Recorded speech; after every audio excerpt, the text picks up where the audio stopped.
gente, olá. É um prazer estar aqui conversando com vocês sobre um tema que nos é muito caro, né? Nós três que vamos estar conversando com vocês sobre a saúde mental, principalmente nesse período da pandemia. A gente tem uma afinidade com essa temática por compreender que a saúde mental é um conceito muito amplo e que abarca vários aspectos da nossa vida profissional, familiar, amorosa, afetiva, do cotidiano. Então, eu queria começar conversando com o doutor Davi Pinheiro, que é psiquiatra, né, que foi nosso tutor da Faculdade Pernambucana de Saúde, está no IMIP fazendo preceptoria, né, e trabalhando lá. Eu queria saber de doutor Davi. Para você, Davi, o que é saúde mental? Como é que a gente consegue manter a saúde mental, principalmente em tempos tão difíceis como esse da pandemia? Aham. Ok, Rossana, obrigado. Como a Rossana falou, sou Davi, médico psiquiatra, preceptor do IMIP. Bom, de fato, tema de grande relevância, não só por ser Setembro Amarelo, né? E sim porque, de fato, infelizmente o suicídio não escolhe o mês, né? E, no fato, pelo contrário, né? Nós temos aí uma saúde mental que foi diretamente alvejada por mais uma onda dentro de uma pandemia, né? Então, dentro disso, o que eu posso dizer para você, Rossana, é que a palavra que me vem à mente agora como um termo central é o trauma, né? Que podemos ter sinônimos, digamos assim, do ponto de vista de saúde mental, como ajustamento, adaptação, sofrimento, luto, né? São palavras que me vêm à mente quando o assunto é pandemia ou grandes catástrofes, como, por exemplo, guerras mundiais, né? Então, o sofrimento ele é inerente, claro, é uma realidade dentro de famílias, é, fora de famílias também, principalmente, né, quando não há um suporte, não só pelo adoecimento pelo coronavírus, mas sim pelas restrições que todos nós tivemos que suportar e às vezes não suportar, né? Então, a saúde mental no sentido amplo envolve tantas questões, mas do ponto de vista de pandemia podemos dizer sim, que temos fatores de risco evidentes e enaltecidos, né, que levam à prevalência de outros transtornos que a gente pode conversar daqui a pouco. Aproveito então para perguntar para Michele Tarquino, que vai se apresentar. Michele, é, na concepção da própria psicologia, né? Como posso, digamos, tornar como eu posso prevenir, por exemplo, né, um risco de suicídio, né? É claro, conhecendo o suicídio, conhecendo sua prevalência, epidemiologia, mas entendemos que o suicídio, na verdade, é o que queremos evitar, né? Por entender que trata-se de uma, entre aspas, emergência. E eu queria saber, assim, do ponto de vista de uma psicóloga, como a gente pode prevenir algo que pode ser tão catastrófico não só na vida do sujeito, como quem está no entorno dele. Olá, Davi, Rossana, boa noite. É um prazer, né, estar aqui conversando com vocês. É um tema extremamente pertinente, né? Acho que saúde mental está na nossa pauta diária, né? Rossana fez uma questão bem importante, né? Qual é o conceito de saúde mental? E para a OMS vai falar de um certo equilíbrio, né? Biopsicossocial, e a gente agora amplia e fala também das questões de espiritualidade, onde já há vários estudos, né, que veem a questão da espiritualidade como um lugar, né, onde se pode enlaçar em um lugar de proteção para muitas pessoas. E aí, como é que a psicologia vê, né, essa questão do risco e essa questão das possibilidades de proteção? Né? Em primeiro lugar, eu penso que essa questão do equilíbrio, né, biopsicossocial, principalmente em tempos tão difíceis como a gente tem vivenciado, fica um pouco mais, talvez, desequilibrado, né? E aí a gente precisa lidar com questões que antes a gente talvez não lidasse, né, de uma forma tão escancarada, né?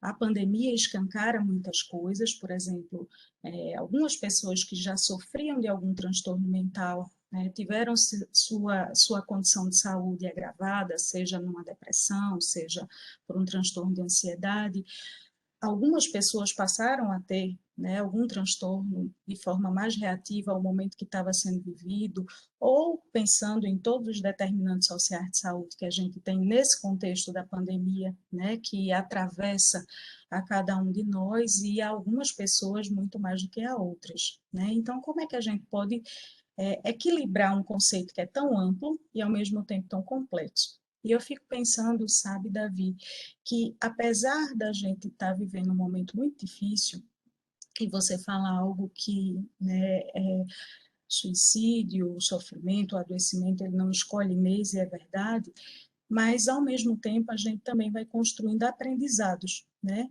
À medida que a gente vai passando por essas experiências, a gente vai também construindo aprendizados. Então, acho que resiliência foi uma palavra que foi muito utilizada nos últimos tempos, e às vezes eu fico até pensando que a gente utilizou demais, né? Esticou a corda da resiliência, mas acho que a gente tem algumas é, coisas a nosso favor, a resiliência, o próprio aprendizado, né? A gente aprende com as experiências, sejam elas difíceis, sejam elas de novas possibilidades, o esperançar, né? As nossas redes de apoio, né? E cuidado, as nossas redes sociais, sejam elas assistenciais ou mesmo redes de apoio afetivas que a gente tem aqui e ali. Então, eu imagino que tudo isso que eu estou falando pode ser, sim, né, fator de proteção, pode funcionar para a gente como um lugar onde a gente pode se ancorar. Lembrando que, quando a gente está falando de adoecimento, a gente também precisa incluir o cuidado profissional, né? Porque o adoecimento, né, a estatística e a epidemiologia para as mortes por suicídio, né, trazem como associadas a questão de transtornos mentais, alguns transtornos mentais de maior prevalência, inclusive.